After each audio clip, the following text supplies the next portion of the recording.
warahmatullahi wabarakatuh. Hidup Pers Mahasiswa. Pada podcast edisi kali ini, kita kedatangan bintang tamu yang luar biasa. Karena kita dari Sabang hingga Merauke nih, yaitu dari Lembaga Pers Mahasiswa se-Indonesia. Nah, kali ini kita nggak main-main, kita nggak bawa bintang tamu 1 atau 2 orang, tapi kita langsung borong 4 orang nih ke Broka. Karena kita bakalan berbincang lebih lanjut ke kakak-kakak yang se-Indonesia untuk mengenai gimana sih pengalaman bintang tamu kita ini selama menjadi Pers Mahasiswa. Nah, kali ini kayaknya kita langsung ke bintang tamunya aja ya teman-teman semua. Nah, di sini kita ada Restu, ada Yumi, ada Dewi, dan ada Galah. Nah, mungkin secara formal nih, kita bisa minta ke teman-teman dari LPM Indonesia ini buat perkenalan dirinya nih secara unik dan gaya versi masing-masing. Oke, kita mulai dari Galah, silakan Galah. Oke, aku Galah Akbar Mardika dari BP2M UNES Semarang. Ya, aku mulai aktif di BP2M itu sekitar tahun 2019 ya. Aku asli jurusannya dari jurusan seni rupa. Jadi kalau di BP2M aku lebih sering nggarap ilustrasi walaupun statusnya redaktur pelaksana. Itu sih. Oke, halo Kak Gala. Berarti Kak Gala ini pasti hobinya ngedesain dan yang lain-lainnya. Pokoknya infokomnya, seperti infokomnya Broka deh kayaknya nih Kak Galanya. Ya, betul banget.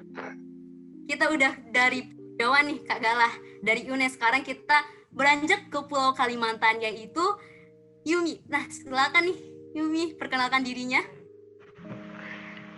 Halo semuanya, perkenalkan nama aku Yuminar Azizah. Aku dari LPM Wartajitu, Fakultas Keguruan dan Ilmu Pendidikan Universitas Lambung Mangkurat, Banjarmasin. Sampai sekarang aku sudah sekitar 3 tahun di LPM Wartajitu, dan sekarang aku menjabat sebagai pimpinan litbang. Terus di perkuliahan aku menempuh semester 5 dengan jurusan pendidikan guru sekolah dasar. Ini saja. Oke, terima kasih banyak Yumi, jauh-jauh dari Banjarmasin menyapa teman-teman Broka semua. Nah, kali ini kita pindah ke Restu. Mungkin silakan Restu, waktu Restu banget nih buat perkenalkan diri Restu. Ya, halo teman-teman Broka. Jadi perkenalkan, saya Restu Almalita, kalian bisa panggil saya Restu. Saya dari LPM Sketsa Unmul, Universitas Mula Warman, Samarinda. Terus saya menjabat jadi redaktur pelaksana, sama seperti Galah, cuman mungkin saya lebih ke pemberitaan. Juga di LPM Sketsa itu ada slogan ya ibaratnya, LPM Sketsa Unmul, semangat berbagi dan menginspirasi. Makasih. Waduh, keren banget nih. Jadi penasaran, LPM Sketsa ini di daerah mana nih, Restu? Samarinda, Kalimantan Timur. Samarinda. Waduh, jauh banget ya. Kali ini kayak nggak main-main banget ya, kita kedatangan se-Indonesia banget nih. Selanjutnya kita ke Dewi. Silakan Dewi. Oke, halo siang teman-teman Broka. Sebelumnya kenalin aku Dewi dari LPM Mercusuar Universitas Airlangga Surabaya. Aku di Mercu sendiri udah bergabung sejak 2018 dan memang dari awal dapat posisinya bendahara. Jadi sampai sekarang juga aku masih megang bendahara di Mercusuar. Tapi meskipun begitu, gak menutup kemungkinan aku hanya tugas yang ngurusin uang aja, enggak. Tapi aku juga ikut serta dalam karya tulis di Mercusuar.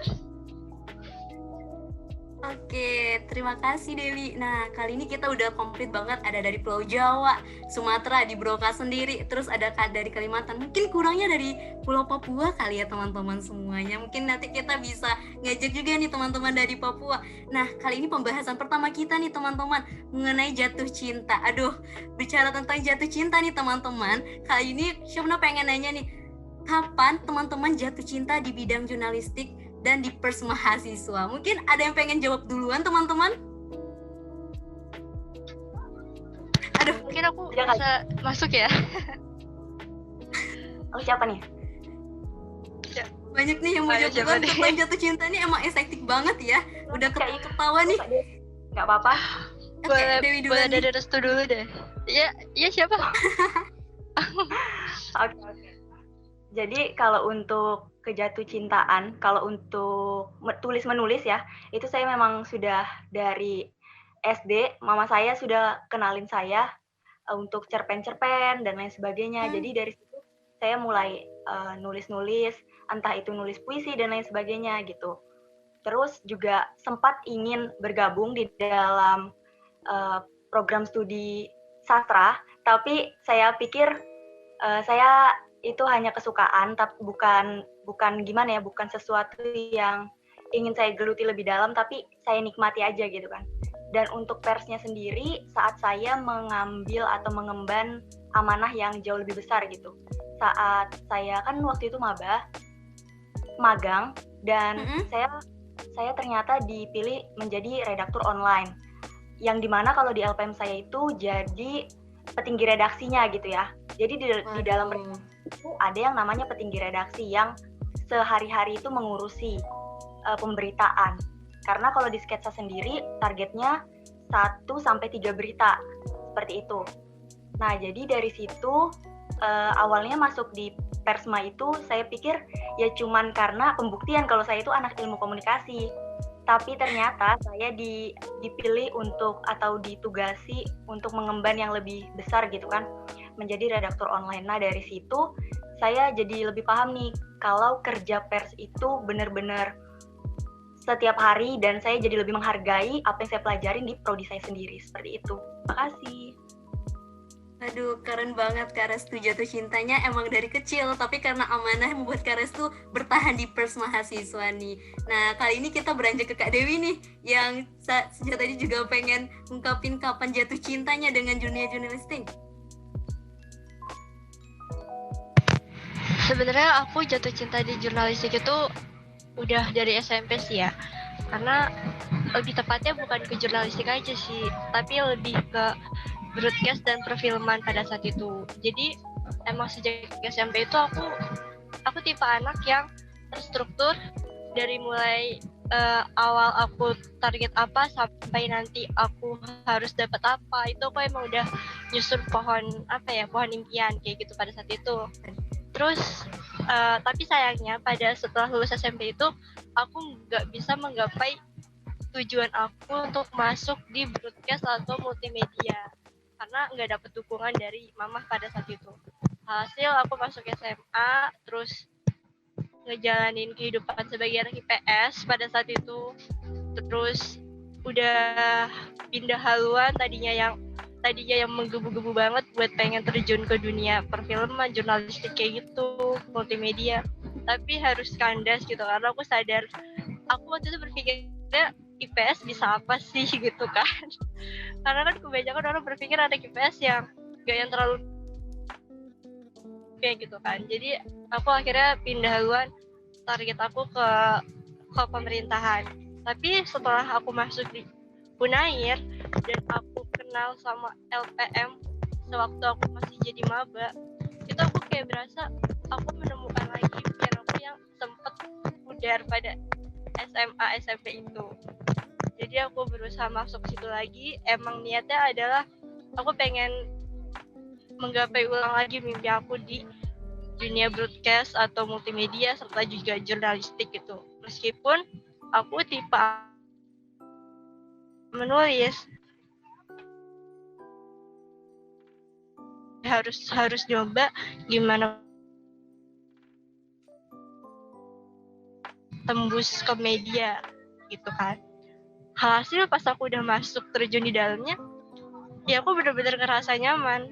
Terlebih yang bikin aku jatuh cinta banget sama Mercusuar adalah lingkungan organisasinya.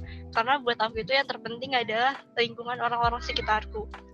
Kalau kita ngerasa nyaman sama lingkungan sekitar kita ngelakuin apapun di organisasi itu juga pasti akan ngerasa sangat nyaman sih. Jadi aku begitu. Baik, wah Dewi berarti jatuh cintanya 2 kali ya, dan kayaknya karena hal itulah buat Dewi merasa kayak emang ya cinta pada pandangan pertama itu nggak bisa lepas karena pasti akan ada episode buat ngulanginya lagi nih. Dan bener banget. Dewi lagi di perjalanan nih. Iya, aku lagi di perjalanan mau ke tempat mamaku dari Surabaya ke Tulungagung. Aduh, makasih banget Dewi udah mau join di podcast kita kali ini walaupun lagi perjalanan.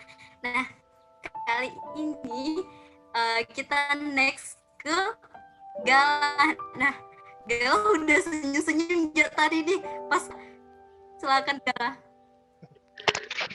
Ya oke. Kalau aku sih dari SMP atau SMA itu emang udah senang nulis ya, entah itu puisi atau cerpen. Nah, tapi di akhir-akhir SMA itu karena udah fokus ujian dan daftar-daftar di perguruan tinggi kan, PTN. Nah, itu jadi udah mulai jarang. Nah, PTN itu aku daftar satu jurusan seni rupa, yang satunya lagi jurusan bahasa Indonesia. Nah, berhubung yang masuk yang jurusan seni rupa, nah itu aku jadi tambah jarang nulis, soalnya udah sibuk di seni rupa kan, di dunia gambar menggambar. Nah itu, nah di sekitar semester 3 kayaknya, itu aku ikut event kartun, satu event kartun. Nah itu di situ aku mulai kenal ilustrasi, mulai kenal karya-karya kartun gitu. Nah, temenku yang udah masuk BP2M duluan itu ngasih tahu kalau ini nih ada LPM di UNES namanya BP2M. Nah, itu di situ aku malah baru tahu kalau ada BP2M gitu loh. Jadi di semester 3 itu aku baru kenal yang namanya BP2M. Nah, di situ niat pertama aku masuk BP2M itu mau nge-upgrade skill ilustrasi aku, karena ilustrasi itu nggak cuma soal gambar doang, tapi juga value-nya juga harus dapat kan. Nah itu aku mau cari value itu di BP2M. Nah setelah masuk di BP2M, nah itu aku udah mulai ngerasa nyaman nih, enak di sana. Nah di situ juga mulai kenal-kenal tentang jurnalistik, sharing-sharing sama teman-teman, mulai kenal yang namanya strike news, terus features itu kayak apa. Nah apalagi terakhir itu sharing sama itu jurnalis dari Suara Merdeka, Pak Syaroni Asikin. Nah, beliau itu cerita kalau sebenarnya jurnalis itu punya tugas kenabian, tahu nggak? Nah kan nabi itu pembawa berita kan. Nah itu jadi secara nggak langsung itu jurnalis punya tugas kenabian. Nah itu di situ aku mulai wah bener juga, baru kepikiran gitu. Nah di situ aku udah mulai rasa cintanya mulai tumbuh. Ya gitu sih. Padahal awalnya cuma ingin nge-upgrade skill ilustrasi, tapi ya pelan-pelan udah mulai paham lah tentang jurnalistik. Jadi awalnya itu emang bener-bener newbie banget, nggak tahu apa-apa tentang jurnalistik lah. Nah, ini sekarang udah mulai masuk, udah mulai cinta gitu. Aduh. Wah, Gala beda banget ya sama teman-teman yang lain yang udah jatuh cinta di awal, tapi Gala seiring waktu baru merasakan jatuh cinta itu sendiri nih ke dunia jurnalistik. Nah, kayaknya cerita Gala ini bisa dibuat satu cerpen nih, karena komplit dan panjang banget tadi itu. Tinggal masuk aktor-aktor lainnya aja nih kayaknya. Nah, kali ini kita ke Yumi. Kalau Yumi gimana nih Yumi proses jatuh cintanya ke dunia jurnalistik? Oke, aku sendiri kalau suka nulis itu emang dari kecil ya, dari SD mungkin sudah suka nulis gitu, nulis puisi, nulis cerpen. Tapi kalau masalah jurnalistik itu aku baru tahu waktu masuk ke LPM Mertajit itu sendiri. Dan sebenarnya aku masuk ke LPM Mertajit itu nggak yang niat dari awal, diajak aja sebenarnya. Tapi ya, seiring berjalan waktu, wah seru juga ya di jurnalistik ini, di LPM ini seru kayak tuh, teman-temannya seru, lingkungannya sih yang bikin kayak makin jatuh cinta gitu. Terus makin tambah jatuh cinta lagi waktu diamanatin jadi sekretaris umum di periode lalu. Nah itu kan sekretaris umum lumayan berat kan tanggung jawabnya. Akhirnya aku memutuskan untuk benar-benar terjun untuk di kejurnalistikan ini gitu. Waduh, cerita ini karena situasi di lingkungan lah yang buat nyaman nih jatuh cintanya. Pengalaman di Persma yang nggak terlupakan ya sebenarnya banyak sih, memang tadi bener kata Gal. Mungkin hampir semua yang kita lakukan di Persma yaitu yang kenangan nggak bisa dilupain gitu. Tapi yang paling aku ingat itu, dan untuk pertama kalinya yang bikin aku kaget, karena kan aku biasanya cuma kayak menyetor tulisan ini atau lain sebagainya gitu, dan ini pertama kalinya aku terjun untuk liputan khusus waktu itu pas ada agenda rame-rame Omnibus Law tahun lalu 2019 ya, sekitaran September apa Oktober gitu, yang demo terkait Omnibus Law. Dan pada saat itu kan memang di Jawa Timur itu getol. Maaf bentar ya, ada suara kereta. Oke, nggak apa-apa Dewi. Nah, kayaknya maaf ya Dewi, tadi bukan maksudnya ngelupain Dewi nih, tapi gimana ya, bingung siapa yang udah, siapa yang belum. Tapi kayaknya Dewi lagi gak mau kita terganggu dengan kebisingan kereta nih. Tapi kayaknya seru juga dengar suara kereta nih. Karena udah sering di rumah aja, jadi kayak kepo juga gimana ya suara kereta sekarang, apa udah berubah atau belum ya? Atau masih sama ya? Oke, kita tunggu. Dewi pengen ngejawab tapi takut suara keras banget gitu.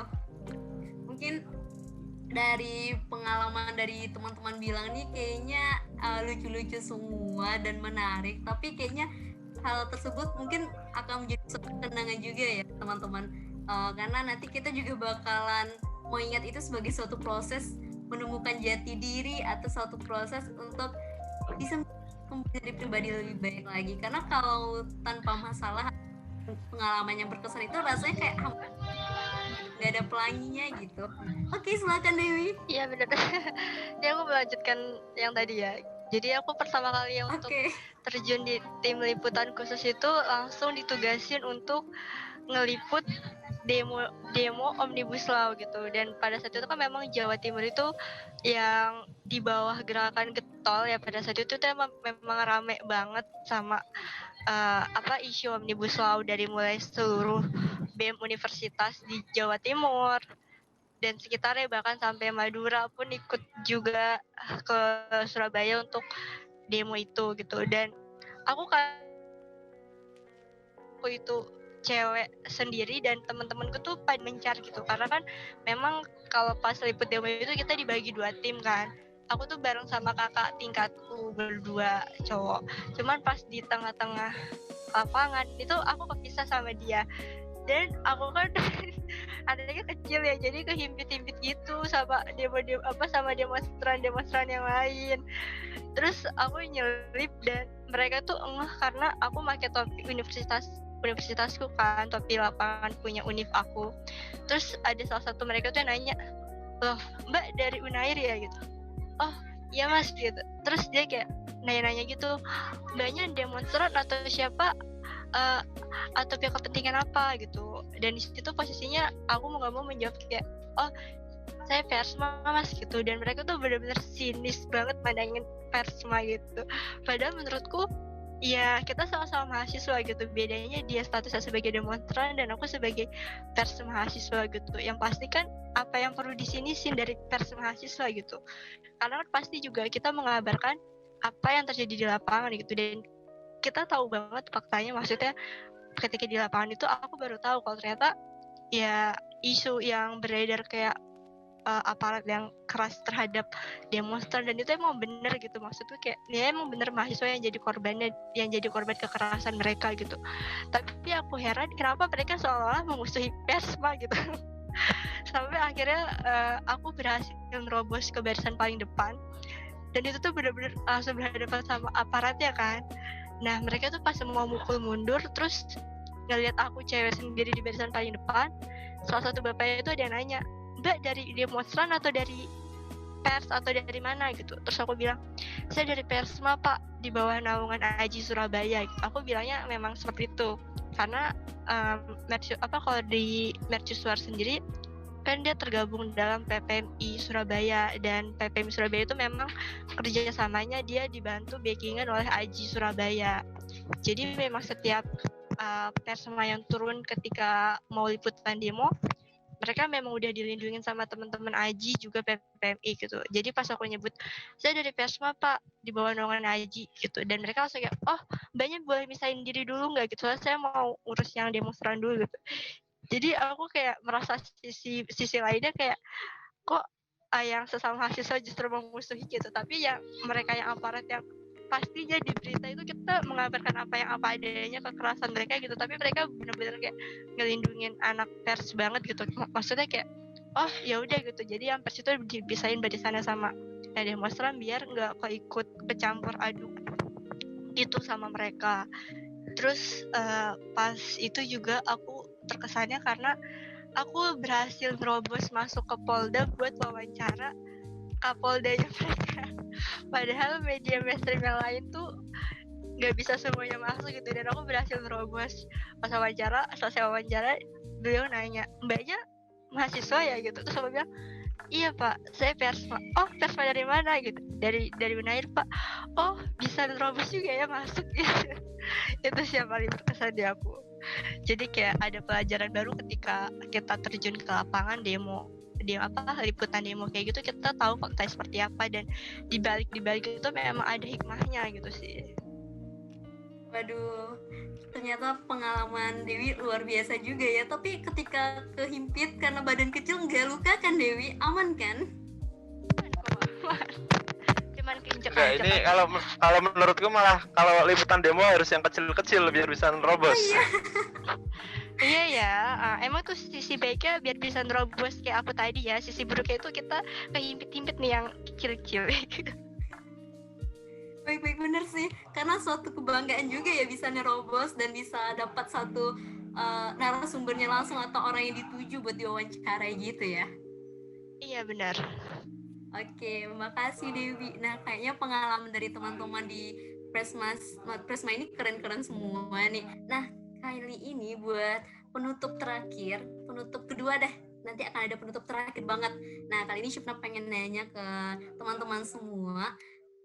Teman-teman mungkin bisa sampaikan satu manfaat terbesar yang teman-teman rasakan selama jadi pers mahasiswa. Ya, mungkin teman-teman nggak nyangka bisa teman-teman rasakan manfaat tersebut gitu.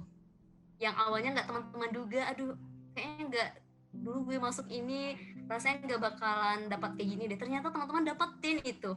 Mungkin teman-teman bisa sampaikan apa itu biar teman-teman dari Broka atau yang lainnya juga tahu ternyata di jurnalistik itu banyak hal yang akan didapatkan ketika kita gabung di jurnalistik itu. Mungkin dari aku ya, banyak hal sih. Yang paling aku rasain itu pengalaman, ilmu yang banyak banget gitu. Terus banyak relasi juga nih, sekarang ada di Sumatera, ada di Jawa, ada di Sumatera, ada di Sulawesi lah gitu. Banyak banget akhirnya punya teman di seluruh Indonesia. Apalagi kan aku sudah ngikutin PJTLN 2 kali nih. Sebelum ini aku ada juga ngikutin gitu, dan akhirnya bisa sharing ke yang lain-lain gitu juga, yang LPM lain. Oh gini ya LPM di sini, gini ya LPM di sini, terus bisa diimplementasikan juga ke LPM Marta gitu. Banyak banget, gak bisa diucapin satu-satu karena semua yang ada di LPM ini, yang ada diberikan di LPM ini, menurutku ilmu baru gitu buat aku sendiri. Oke, berarti kayak saking gatel lagi ya mau bilang kayak aduh semuanya kayak nggak bisa dibilang satu-satu karena bisanya dirasain gitu kan Yumi. Kali ini kita nanya ke Dewi, gimana nih Dewi? Kalau Dewi sebelum selain ya, selain bisa ketemu sama Kapolda, selain itu nih Dewi.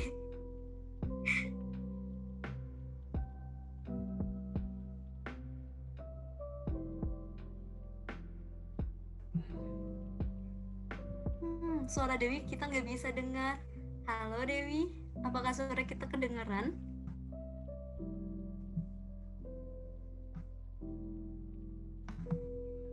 Ini yang paling gak disukai sama online. Kayak sinyal berusaha untuk memisahkan kita. Padahal belum waktunya. Ada satu pertanyaan lagi. Halo Dewi, mungkin Dewi lagi berusaha untuk mencari ya sinyal terbaik. Mungkin pindah ke Restu deh.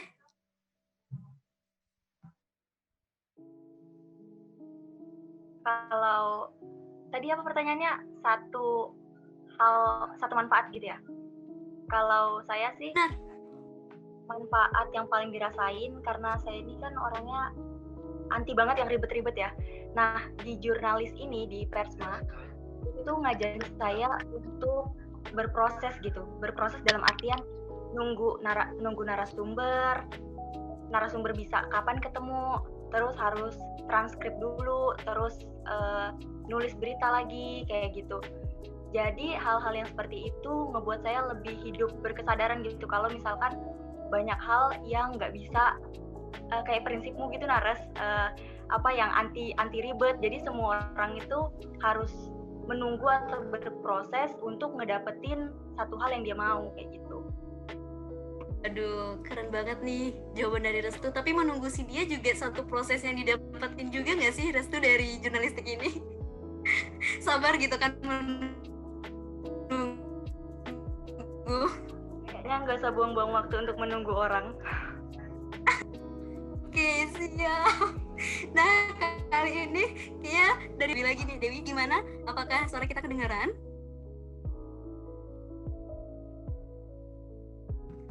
Aduh, suara Dewi masih belum kedengeran sama kita. Apa sama Syafna aja? Dari Restu gimana? Kedengeran Iya, suara? Suaranya Nggak nggak masuk Mungkin- ke sini. Ya mungkin headsetnya bisa dilepas terus disambung lagi, biasanya aku gitu. Oke, sip. Gala kayaknya ahli nih dalam bidang hal seperti itu. Ya, soalnya sering error. Oke, kita masih menantikan.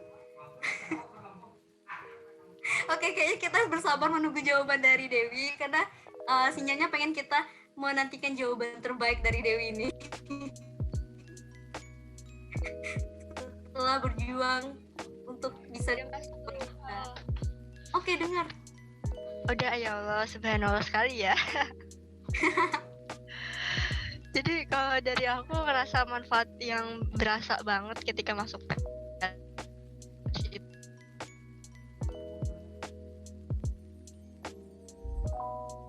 cuma bermanfaat karena jadi apa yang terjadi di sekitar aku gitu, membantu mereka untuk menyuarakan apa yang mereka rasa gitu, dan dampaknya ya meskipun nggak banyak tapi sedikitnya mereka akhirnya menerima timbal balik yang lebih baik lagi keadaan. Itu yang pertama. Terus yang kedua, buat diri aku sendiri aku merasa mendapat ilmu baru, tentunya kayak public speaking, terus menulis dengan baik dan benar. Dalam artian kan menulis itu kan banyak sih ya, dari mulai feature dan opini, hard news dan lain sebagainya. Terus selain itu juga yang pastinya yang gak kalah penting adalah ketika mendapatkan relasi dari teman-teman di luar lingkup yang biasa kita temui gitu. Dan itu kan merupakan suatu hal yang berarti banget buat aku, karena dengan kita banyak relasi, terus kita banyak sharing dengan mereka yang akhirnya itu ngebuka pikiran kita untuk lebih lebar lagi, terus pengetahuan lebih berwawasan luas lagi. Oke, nah berarti kayak bener ya sih yang Dewi katain, karena merasa kayak jadi manusia yang bermanfaat gitu kan, gak anti gabut istilahnya ya. Nah, kali ini kita tanya ke Kayak gitu Galang, sih. tapi Galang gak ngetiru jawaban-jawaban dari teman-teman sebelumnya, jadi Galang harus memikirkan jawaban yang baru. Oke, silakan Galang. Tenang aja. Aku kreatif orangnya kok. Oke, sip. Ya mungkin kalau aku manfaatnya itu karena tujuan awal aku masuk BP2M kan buat itu kan, buat ngelatih diri aku biar lebih kritis gitu loh. Jadi biar misalnya aku buat ilustrasi itu value-nya lebih dapet gitu loh. Nah itu tuh kayak aku ngerasainnya itu bener-bener dapet sampai sekarang. Kayak kalau aku buat ilustrasi gitu, stok visualnya di otak aku itu udah banyak gitu loh. soalnya udah sering buat ilustrasi mana di strike news gitu kan, lama-lama kan keburu basi beritanya. Nah itu gimana, harus berpikir kritis dengan cepat gitu loh, harus dapat visualisasi yang tepat, itu sih. Aduh, kali ini jawaban Gala benar-benar berbeda banget, tapi keren. Dan ini buat pertanyaan terakhir kita buat semuanya, termasuk buat Syafna atau buat teman-teman yang lainnya nih. Nah, ketika teman-teman dengar kata pers mahasiswa, apa satu kata yang teman-teman akan ucapkan mengenai pers mahasiswa ini? Tapi satu kata ya teman-teman, hanya satu kata. Nah, dan ini nanti kita bakalan ucapkan secara bersama-sama, jadi bisa hidupkan mic-nya dulu. Jadi nanti pas Syafna hitung Syafna bilang 1, 2, 3 pers mahasiswa, teman-teman langsung ucapkan satu kata tersebut. Oke, silakan dihidupkan mic-nya dulu, termasuk Heather sama Putih, silakan. Dewi gimana? Halo Dewi. Oke, kayaknya Dewi lagi di perjalanan. Kedengeran ya kita? Halo. Oke, udah siapin satu katanya Dewi? Dewi, nanti bakalan diucapin bareng-bareng gitu. Oke, udah hidupin mic-nya semua dulu. Oke, kita mulai. 1, 2, 3, pers mahasiswa. Keluarga.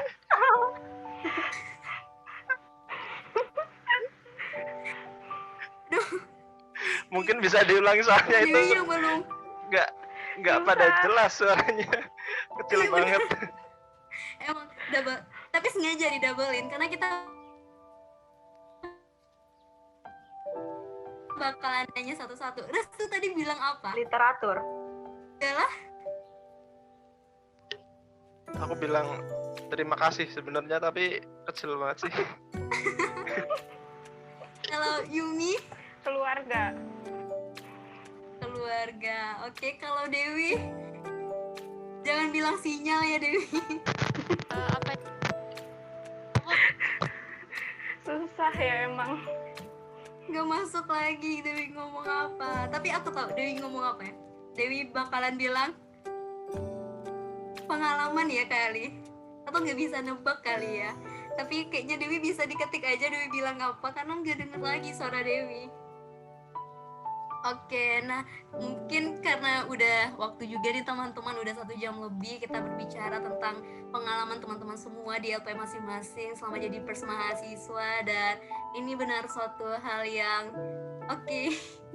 Dewi bingung, belum bilang apa-apa. Oke Dewi, berarti Dewi nanti bisa.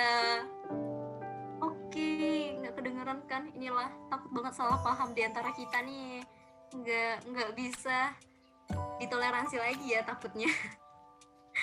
Oke, sip Dewi, mungkin aman-aman Dewi, nggak apa-apa kalau putus-putus, tapi kayaknya kami tahu kalau Dewi bakalan bilang, mungkin kalau pers mahasiswa Dewi bakalan bilang cinta kali ya.